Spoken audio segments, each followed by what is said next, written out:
Let's now look at the case where our non-idealities are larger.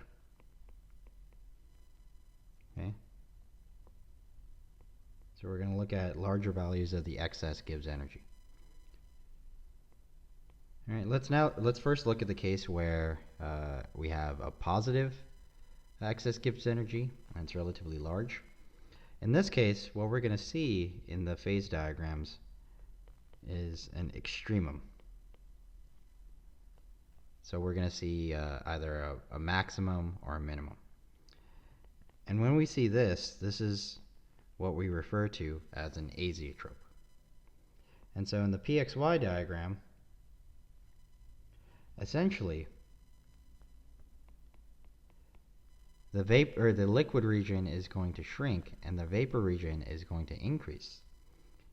And the liquid and the vapor lines are going to get so close to each other that they're actually going to touch each other at some point.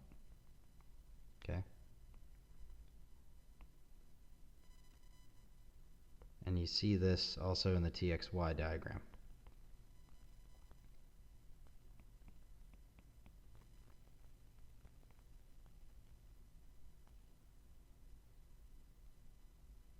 Whoop.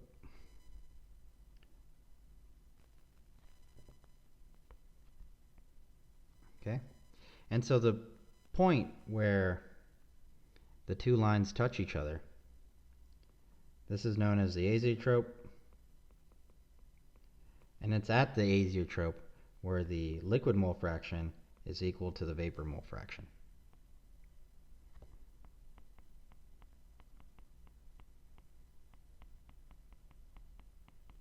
Okay?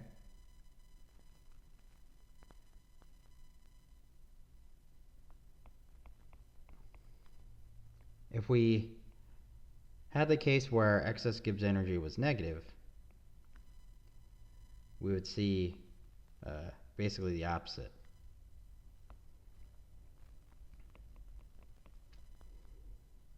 Okay?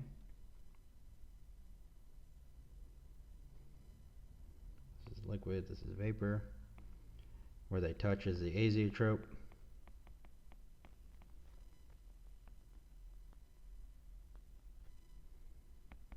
TXY.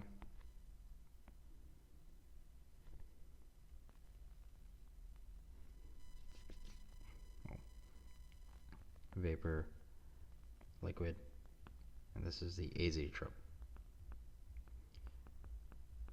Alright, and so some features of the azeotrope part. So at azeotrope, the liquid and vapor mole fractions are going to be equal to one another.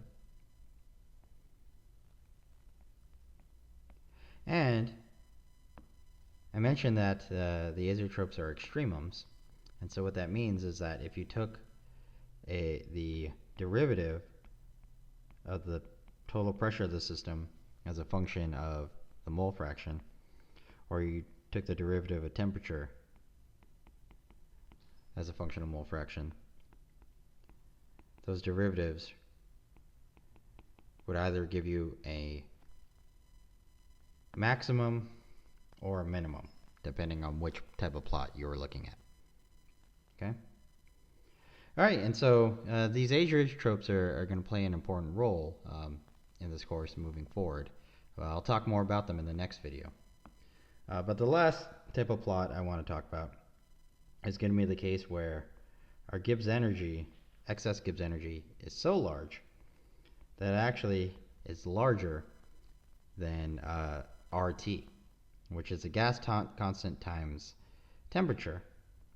But essentially this RT serves as a benchmark for describing thermal energy in our system, or in our case, the thermal energy of mixing. Okay? And when the excess Gibbs energy is so large that it's larger than RT, what you get in the liquid phase is liquid-liquid phase separation. Okay?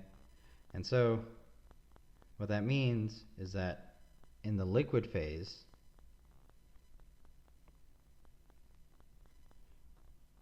your vapor phase still pretty big. But in the liquid phase, you not only have one type of liquid, but you're actually going to have multiple liquid phases. So L alpha and L beta, where the compositions are going to be different. So that's true for the temperature one, or for the pressure one. And you would also see the same thing in the TXY diagram.